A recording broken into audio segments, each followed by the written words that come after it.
इस वक्त हम मौजूद हैं कानपुर सर्किट हाउस में और यहाँ आने का उद्देश्य एक है कि आज यहाँ पर उत्तर प्रदेश राज्य शासन की ओर से माननीय पशुधन एवं दुग्ध विकास राजनीतिक पेंशन अल्पसंख्यक कल्याण मुस्लिम वक्फ और हज तथा नागरिक सुरक्षा विभाग उत्तर प्रदेश से संबंधित माननीय मंत्री श्री धर्मपाल जी पधार रहे हैं और इस विषय में वो विस्तार पूर्वक अपनी व्याख्या एक प्रेस कॉन्फ्रेंस के माध्यम से करेंगे। तो जिसके लिए हम चलते हैं अंदर पीसी में और मैं कैमरा पर्सन नूरुल हसन के साथ जावेद अंसारी, यूपी आज तक। देखिए, उत्तर प्रदेश में 1 नवंबर से 31 दिसंबर तक 60 दिन का अभियान चलाया जा रहा है। इसमें ये प्रयास रहेगा 31 दिसंबर के बाद निराश्रित गौवंश, जिसको छुट्टा पशु कहते हैं विपक्ष के लोग, किसानों के खेतों में, सड़कों पर, शहर की गलियों में दिखाई न दे। आज 6 विभागों के साथ बैठक थी, जिसमें पंचायती राज, ग्राम विकास, नगर विकास, राजस्व, गृह, इन सब के साथ बैठकर बातचीत की है, समीक्षा की है। अभी 900 यहाँ निराश्रित गौवंश को पहुंचाने का काम आश्रय स्थलों में किया गया है।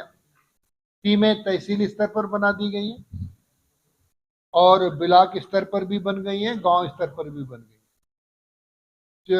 ग्रामीण स्तर पर सीडीओ की, मुख्य विकास अधिकारी की देखरेख में पूरा अभियान चलेगा और नगर स्तर पर नगर आयुक्त की देखरेख में पूरा अभियान चल रहा है और ये टीमें बनाकर काम कर रहे हैं। 1 जनवरी से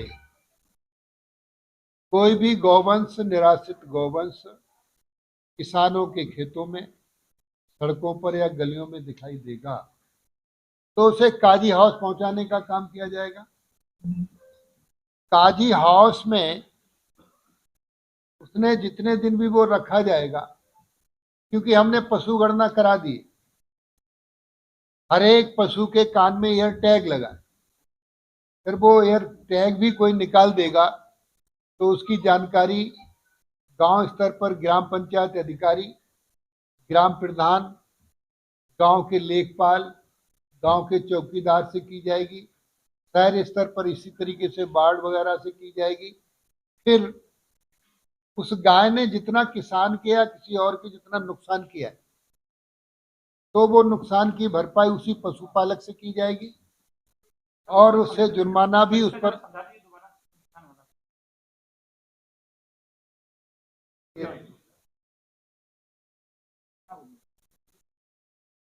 मैं बोले देता हूँ, बाद में कर ले सवाल तो ठीक रहेगा।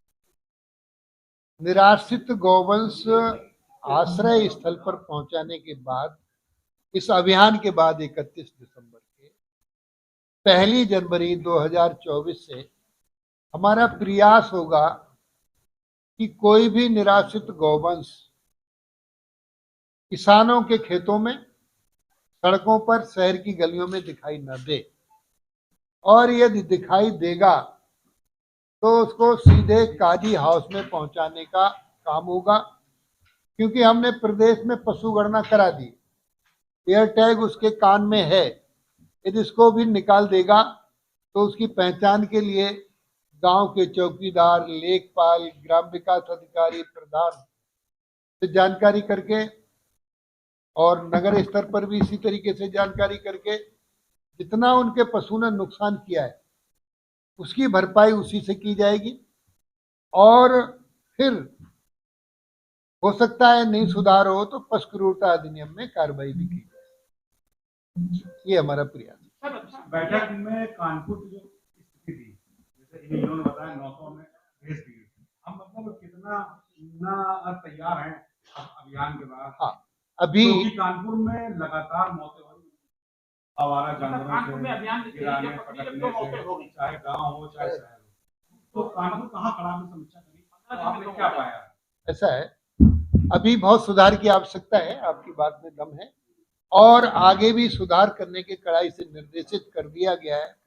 और अब अभी सरकारी आंकड़ा हमारे पास 5,000 का है कि 5,000 गौवंश बाहर है।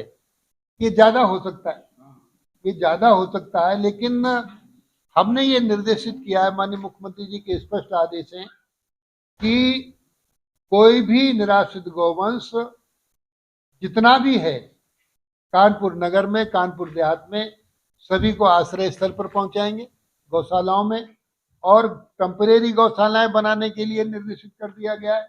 हमारे पास कैटिल कैचर हैं, और कैटिल कैचर नहीं है तो किराए पर लेने के लिए भी निर्देशित कर दिया गया है। पूरी तरीके से हर संभावनाओं पर किसी भी तरीके से हम निराश्रित गौवंश को आश्रय स्थल पर पहुंचा कर ही मानेंगे। और ये नहीं है कि आश्रय स्थल पर पहुंचा दिया तो हमने ये भी आज निर्देशित किया है उनके भूसे का प्रबंध, चारे का प्रबंध, पानी का प्रबंध, प्रकाश का प्रबंध, ये भी ठीक से किया जाए, दवा का भी प्रबंध। फिर हम आत्मनिर्भर गौशालाएं बनाएंगे। इनमें गाय के गोबर पर भी हम काम करेंगे, क्योंकि गाय के गोबर में लक्ष्मी का वास है। गाय के दूध ही नहीं है, गाय का दूध, देसी गाय का दूध अमृत है। यदि किसी परिवार को 1 लीटर गाय का दूध मिल जाए तो अमृत मिल गया। इसके लिए हमने देसी गाय, पशुपालक इसलिए छोड़ देता है उसकी गाय दूध कम देती है, 1 लीटर या 2 लीटर देती है। हम दूध की उत्पादनता बढ़ा रहे हैं।